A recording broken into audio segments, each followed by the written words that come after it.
제가 기도 제목을 작성하면서도 적어놓은 것처럼 일상이 축복임을 깨닫고 교회 예배가 회복되어 마음껏 예배할 수 있게 하옵소서. 참 일상이 축복이었다라는 걸 요즘 더 느끼지 않습니까?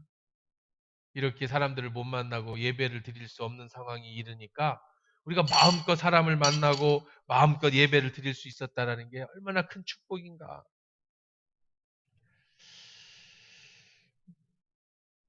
인생에서 이런 큰 문제, 코로나라고 하는 이 광풍을 만났어. 인생의 태풍을 온 국민이 그냥 맨몸으로 맞았습니다. 바다는 평안했습니다. 예수님은 오랜 설교를 하시고 병자 치유에 지치셨기 때문에 육신을 입은 예수님은 배 밑에서 주무셨습니다. 염려할 것은 없었어요. 거기에는 바다를 제일 잘 아는 베드로, 평생 배에서 태어나서 뱃사람인 베드로가 그 배를 지금 운행하고 있습니다. 평상시 일상적일 때에는 배는 언제든지 고요하게 이 바다를 잘 건넜습니다. 베테랑 하나 항해사가 키를 잡았습니다. 그런데요, 베드로도 어쩔 수 없는 큰 풍랑이 만납니다. 갑자기 큰 풍랑이 몰아왔어. 우리 인생에서도 평안한 것처럼 느껴졌던 우리의 일상에서 이 코로나19라고 하는 큰 풍랑, 연일 누가 죽었다라는 소식, 연일 확진자가 3천 명이라는 사실, 연일 오늘 검사자가 수만 명이, 수십만 명에 이른다라는 사실. 이런 인생의 폭풍 앞에서 나 혼자가 아니라 우리 모두가 지금 맨몸으로 맞이하고 있다는 거예요. 사실 갈릴리 바다는 바다가 아니고 호수입니다. 근데 지면이 지중해보다 20m가, 200m가 낮다고 해요. 그래서 호수 주위에 산으로 둘러싸여 있는데 그래서 별로 평상시에는 잔잔한데 광풍이 불면 큰 파도가 이는 그런 호수라는 겁니다. 풍랑이 일자 배에는 물이 들어오기 시작했습니다. 그때 제자들이 예수님을 깨웁니다. 주무시고 계신 예수님을 깨웁니다. 예수님, 지금 주무시고 계실 때입니까? 우리 다 죽게 됐습니다. 무슨 의미일까요? 함께 물을 퍼냅시다. 아니면 하나님 목사님 왜 예수님 어떤 기적을 일으켜주지 그런 거겠까요? 뭘까요? 어쨌든 주무시고 계신 예수님을 깨웁니다. 예수님은 일어나셔서 폭풍을 향해 잠잠하라 명령하십니다. 그러자 기적같이 그 폭풍이 잠잠해집니다. 예수님 폭풍을 향해 꾸짖으십니다. 뭐라고 꾸짖었을까요? 내 생각에는 야 자는데 왜 깨워? 그랬을 것 같아. 폭풍한테. 예수님 주무시는데 왜 폭풍 자는데 깨워? 그냥 위트적인 생각이에요. 어쨌든 꾸짖으셨어요. 그랬더니 폭풍이 잠잠해집니다. 그리고 제자들을 향해서도 꾸짖습니다. 뭘 꾸짖었을까요? 잠자는 예수님 깨웠다고 꾸짖었을까요? 글쎄요. 그럴 수도 있었겠지만 인격적인 예수님은 그건 아니고 야 내가 있는데 배가 어떻게 되겠니? 왜 이렇게 믿음이 없니? 그렇게 꾸짖지 않았을까? 그렇게 호들갑더니 내가 있는데 그렇게 꾸짖지 않았을까요? 여러분 우리 인생도 그런 것 같지 않습니까? 지금 놀래가지고 지금 난리가 났어요. 그런 예수님이 우리를 향해서 꾸짖는 것 같아요. 코로나를 향해서 꾸짖습니다. 잠잠하라. 그리고 우리를 향해서도 뭐 이렇게 호들갑이냐. 내가 있는데. 내가 너와 함께 하는데. 내가 네 속에 있는데. 걸려도 책임져 줄 거고 안 걸리게 보호해 줄 거고 뭐가 그렇게 호들갑이냐. 여러분 어떻습니까? 인생에서 예수님을 내 배에 모시고 있느냐 안 모시고 있느냐의 차이는 이럴 때 나타나는 거예요. 평상시에는 몰라요. 평상시에는 아무 문제가 없습니다. 그런데 어느 때 문제가 생기냐? 인생에 폭풍이 생길 때 그때 우리는 문제가 생겨요. 이효령 교수 여러분 많이 들어보셨죠? 신문인 문화평론가 문화부 장관을 역임했다. 그분이 쓴 회고록에 이런 얘기가 있습니다. 세 차례에 걸쳐 암을 발병하고 마지막에는 시력마저 잃어버려 아버지조차 못 보는 딸에게 나는 지식과 돈이 나의 지식과 돈이 너를 구하지 못했구나. 정말 내가 예수 안에서 평안함을 얻었다면, 새로운 생명을 얻었다면 나의 무력이 증명된 거 아니겠니? 내가 이 무력함에 매달려 지금까지 살았구나. 지금 자신은 없지만 내가 시력을 잃어가는 걸 보면서 본 빛을 나에게도 보게 해다오. 그 딸이 시력을 잃어가는 모습 속에 아버지가 아무것도 해줄 수 없는 것을 느끼면서 그때 비로소 예수 그리스도를 영접하게 됩니다. 물론 그 딸이 나중에 목사님이었는가요? 제가 암으로 이제 돌아가시죠. 그러나 그 딸은 죽었지만 이어령 교수의 마음에 하나님이 나와 함께 하실 수밖에 없구나. 그렇지 않고는 세상을 살아갈 수 있는 방법이 없는구나를 깨닫게 됩니다. 딸은 돌아가셨지만 이어령 교수의 믿음은 죽지 않았어요. 계속해서 이어령 교수 최근에 이렇게 얘기합니다. 얼마 전 세례를 받게 되어 목사님 앞에 섰을 때였다. 그동안 누구에게 의지하거나 맡겨본 적이 없이 혼자 바들바들하며 여기까지 외롭게 살아온 자신이 너무 불쌍해서 나도 모르게 눈물이 나왔다. 나는 지금까지 내가 하고 싶은 것을 하고 살았다. 그렇지만 이제는 영성과 천국이 있는 문지방에서 마지막 나를 던지는 처절한 도전 앞에 서 있다. 내가 하나님께 구하는 것은 딱 하나, 생명이다. 우리의 영원한 생명을 구할 분은 하나님밖에 안 계신다. 그렇죠. 내 안에 예수가 계시지 않는다면 인생의 폭풍 앞에서 신종 코로나 같은 이런 무서운 질병 앞에서 나 혼자 배를 저어가야 합니다. 언제 뒤집어질지 몰라요. 언제 죽을지 몰라요. 그러나 나의 무능함과 무력함을 깨닫고 다시 예수님을 내 안에 모신 사람은 예수님이 나와 함께 계시니 아무런 염려도 두려움도 없을 줄 믿습니다. 이때 우리의 믿음의 역사가 일어나는 것이에요. 그런데 많은 그리스도인 중에 문제는 뭐냐면 예수님이 내 안에 계시는데 거기까지는 맞는데 주무시고 계신 분들이 있어요. 주무시고 계신 분들이. 인생의 폭풍 가운데 어려운 가운데 있을 때 예수님은 계신지는 알겠는데 그 예수님이 지금 주무시고 계시다는 거예요. 물론 예수님은 주무시지 않습니다. 이스라엘을 지키는 자는 졸지도 아니하고 주무시지도 아니하는도다. 내 안에 계신 예수님이 주무신다라는 건 무슨 뜻일까요? 제자 훈련을 하다 보면 배우는 그림이 하나가 있습니다. 그 그림에 보면 우리의 마음에 의자가 하나 있는데 이 마음의 의자는 내 마음과 내 삶을 주관하는 그런 의자예요. 거기에 내가 앉아 있어요. 예수님은 어디 계시느냐? 의자 밑에 계세요. 그러니까 내 마음대로 인생을 살아요. 내 생각대로 삽니다. 예수님을 의지하지 않아요. 예수님을 인정하지 않아요. 예수님은 계십니다. 예수를 그리스도로 모셔드렸어요. 구주로 영접했습니다. 하지만 예수님은 내 의자 밖에 계세요. 예수님은 주무시고 계신 것처럼 느껴집니다. 오늘 본문 내용이 그런 내용 아닌가? 예수님이 왜 제자들을 꾸짖으셨어요? 예수님이 지금 같은 배에 타고 있는데, 한 배에 타고 있는데, 뭐가 그렇게 걱정이 돼서, 왜 그런 제자들은 걱정했을까요? 예수님이 주무시고 계시니까 걱정됐죠. 물론 인간의 육신의 이 몸을 입고 오신 예수님이시기에 피곤하시기 때문에 주무시지만 예수님이 승천하시고 나서 보내주신 성령님은 주무시지도 않고 졸지도 않는 여러분 마음에 지금도 계시는 줄 믿습니다.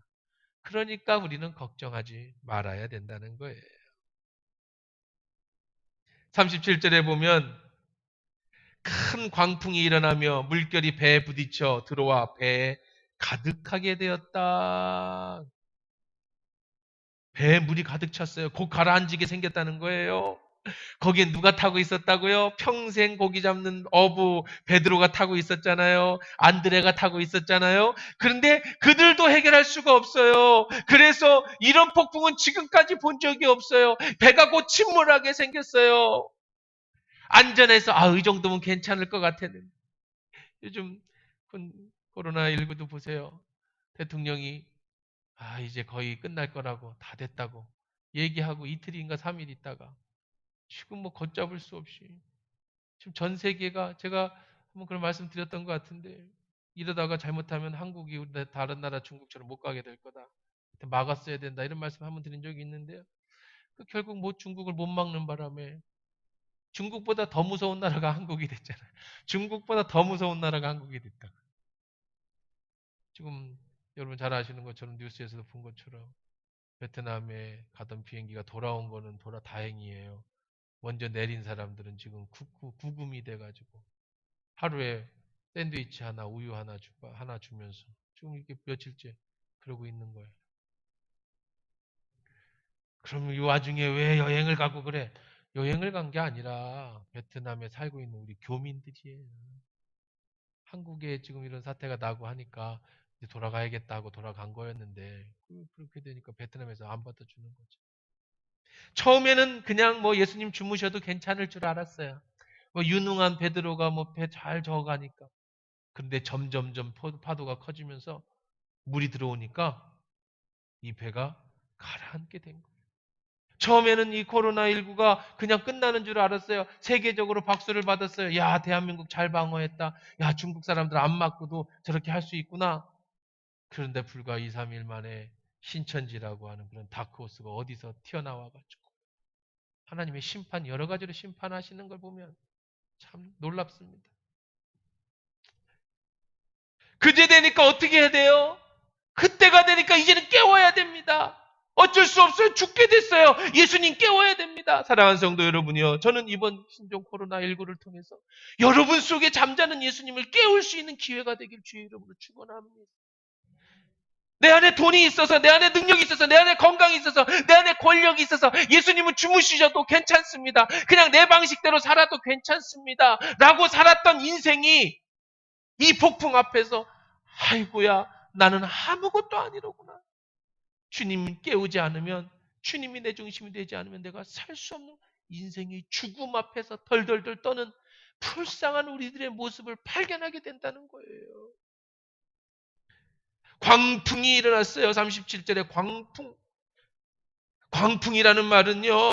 헬라어로다가 티포니코스라는 단어인데요. 티포니코스. 많이 좀 비슷한 타이포니코스, 티포니코스. 뭐가 비슷하죠? 타이풍. 태풍이라는 말이 여기서 발생한 거예요. 태풍이 불었다는 거예요. 인생의 태풍이 불었다는 거예요. 우리 성경에는 미칠 꽝을 썼습니다. 미친 바람이 불었다는 거예요. 이 미친 전염병이 돌아버렸다는 거예요. 이 광풍은 지금까지의 삶의 경험, 기술, 내가 가진 노하우, 내가 가진 돈, 이걸로 해결할 수 없는 거예요. 우리의 인생도 너무 익숙한 삶을 삽니다. 조금의 어려움은 우리 스스로 잘 이겨냅니다. 그러나 도저히 해결할 수 없는 이런 광풍이 내 인생에 불 때,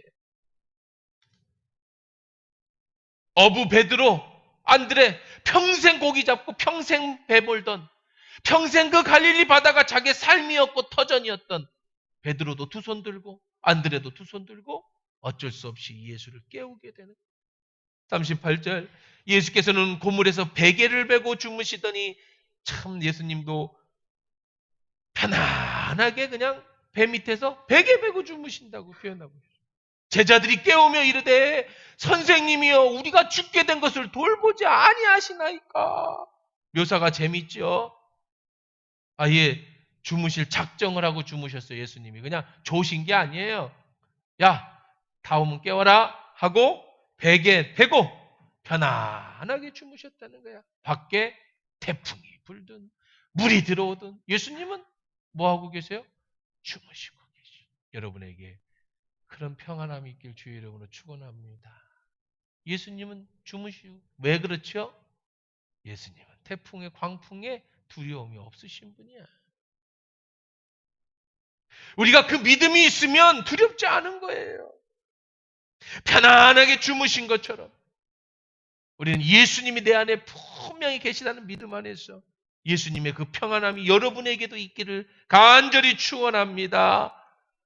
왜 안 죽어요? 예수님은 왜 그러면 절대 안 죽습니까? 예수님은 물에 빠져 죽으라고 오신 분이 아니고 예수님은 십자가에 달려 죽기 위해서 오신 분이에요. 할렐루야. 십자가에 죽을 분이 물에 빠져 죽으면 됩니까? 안 됩니까? 절대로 안 되죠. 여러분 안 죽습니다. 왜 안 죽어요?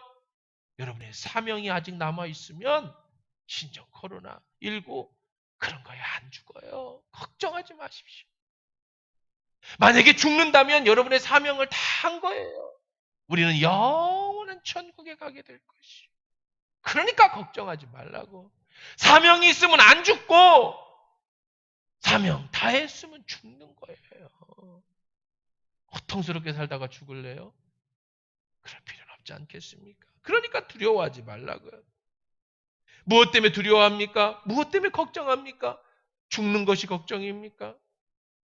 물론 조심하세요. 마스크도 쓰시고요. 항상 개인 위생에 신경 쓰십시오.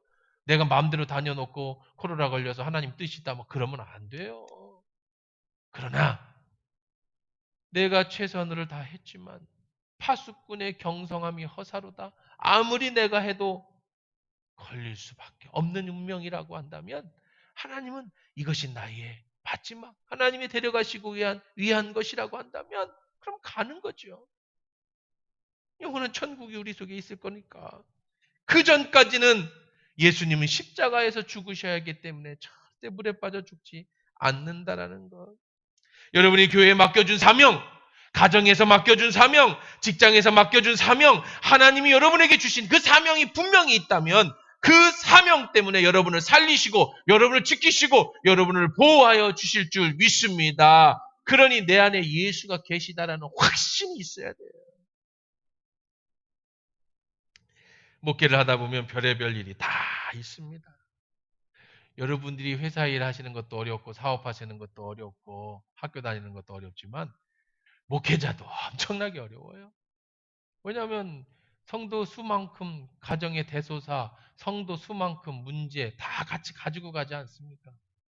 여러분은 여러분 가정과 여러분 몇 명만 책임지면 되지만 목회자는 성도 수만큼 다 가지고 기도하고 같이 아파하고 누가 돌아가시면 같이 가서 위로하고 누가 태어나면 같이 가서 기뻐하고 누가 문제 생기면 그 같이 기도하고 누가 시험 들면 그거 가지고 또 그게 다 문제가 있는 별의별 염려가 다 생기죠. 때로는 큰 풍랑을 만날 때도 있죠. 그럼 예수님을 깨웁니다. 예수님 죽게 됐습니다. 도와주세요. 그때 예수님의 방법은 뭐냐? 그 문제를 해결해 주는 게 아니에요. 제 수많은 경험을 통해서 문제가 생겼을 때 기도하면 얻어지는 예수님의 해결 방법은 그 문제를 해결해 주시는 게 아니에요. 먼저 내 마음의 평안부터 주시는 거예요. 염려는 그대로 있어도 마음의 평안이 오면 그 다음에 자연스럽게 내가 상상하지 못한 방법으로 하나님은 해결하시더라고요. 내가 발버둥 쳐서 그 문제를 해결하는 게 아니라 내 마음의 평안이 오면 그 다음에 예수님의 방법으로 문제를 해결해 주시더라고요. 요즘 특별히 그렇죠. 아침부터 저녁까지 온통 코로나19로 그냥 이야기뿐입니다. 사람들이 문제를 해결하려고 이리저리 뛰어다니고 그런데 정말로 우리가 해야 될 일은 그거에 앞서 기도하는 일인 줄 믿습니다. 기도해야 돼요. 그래서 우리가 중보기도 제목을 놓고 기도하는 거예요. 기도하면 먼저 내 마음에 평안을 주시고 기도하면 하나님의 방법으로 그 문제를 속히 해결해 주시는 거죠. 한국은 충분히 이겨낼 수 있는 능력이 있는 나라입니다. 오늘 뉴스도 보니까 폐렴으로 사람들이 많이 죽는데 급박하게 지금 신약이 개발돼 가지고요. 이 2주 만에 이 폐렴을 완치시킬 수 있는 약을 지금 임상을 급하게 실험해서 이제 바로 출하한다고 그래요. 그러니까 뭐 한 달 안에 뭐 이 폐렴 환자들 그거 약 쓰면은 괜찮아요. 시약도요. 다른 나라 뭐 2주 걸리는 거 우리나라는요. 이제 뭐 몇 시간 만에 나오잖아요. 이제는 바로 여러분 임신 테스트기처럼 그 테스트기가 나온대요. 좀 이상하다 그러면 바로 침 묻혀서 어디를 묻혀보면 바로 2주 뒤냐 한 주 뒤냐 그래서 이게 지금 코로나냐 아니야 바로 나온다는 거예요. 하나님은요. 하나님의 방법으로 해결해 주시는데 사람들에게 지혜를 주셔서 신약이 됐든 어떤 검사 키트가 됐든 이제 지금은 한국이 부끄럽죠. 전 세계에 진짜 뭐 80몇 개국이 오지 말라고 막고 막 격리시키고 창피한 나라가 됐지만 이제 곧 있으면 전 세계가 그렇게 되면 한국이요. 한국의 의술, 한국의 이런 재난 능력이 전 세계에 아주 능력 있는 나라로 손꼽히게 될 거예요. 조금만 기다리십시오. 딴 나라는요. 환자가 없어서 적은 게 아니에요. 검사를 안 해서 없는 거예요. 우리보다 훨씬 많습니다. 사망자 수를 보세요. 그 나라는 적은데 사망자가 많이 나온 게 아니고 사망자도 다 안 하죠. 진짜 코로나 죽은 사람만 사망자라고 하고 합병증으로 죽은 사람 다 빼요. 중국도 그렇고 일본도 그렇고 이란도 그렇고요. 미국도 다 마찬가지고 미국은 한 번 뭐 검사하는데 몇백 400불인가요? 뭐 400만 원? 400만 원인가 든대죠? 누가 하겠습니까? 돈 없는 사람이. 그냥 아프면 그냥 집에 있다가 남은 다행이고 안 남으면 죽는 거고. 그러니까 사망자가 늘어나는 거예요. 그런 나라들은요. 그러니까 여러분 한국이 절대로 우리가 뭐 우리만 뭐 그런 거 절대 아니에요. 하나님은 반드시 여러분이 기도하시면 수주 안에 이 문제를 완전히 해결하시는 능력을 발휘해 주실 줄 믿습니다. 여러분의 기도가 우리나라가 아니라 전 세계를 살리는 능력이 될 거예요. 그러니까 우리는 기도해야 돼요. 여러분 이번 한 주간 제가 기도를 선포했죠. 가정 예배 드리십시오. 시시때때로 이거 놓고 기도하셔야 돼요. 우리 예수님이 우리 안에 계십니다. 우리의 친구가 되어주신다고 우리 새벽 기도 때 말씀하고 계십니다. 우리의 슬픔도 눈물도 닦아주시고 우리 아픔도 다 기억하시는 분이에요. 그분을 과소평가하지 마시고 가볍게 여기지 마시고요. 그 예수님을 깨우십시오. 주님, 제가 죽게 됐습니다. 주님, 이 민족이 죽게 됐습니다. 주님, 우리를 불쌍히 여겨 주시옵소서. 히브리서 12장 2절의 말씀처럼 믿음의 주여 온전케 하시는 이 예수를 바라보라. 이번 신종 코로나19 믿음의 주여 온전케 하시는 예수를 바라보는 그런 기회의 소망이 되기를 주의 이름으로 축원합니다.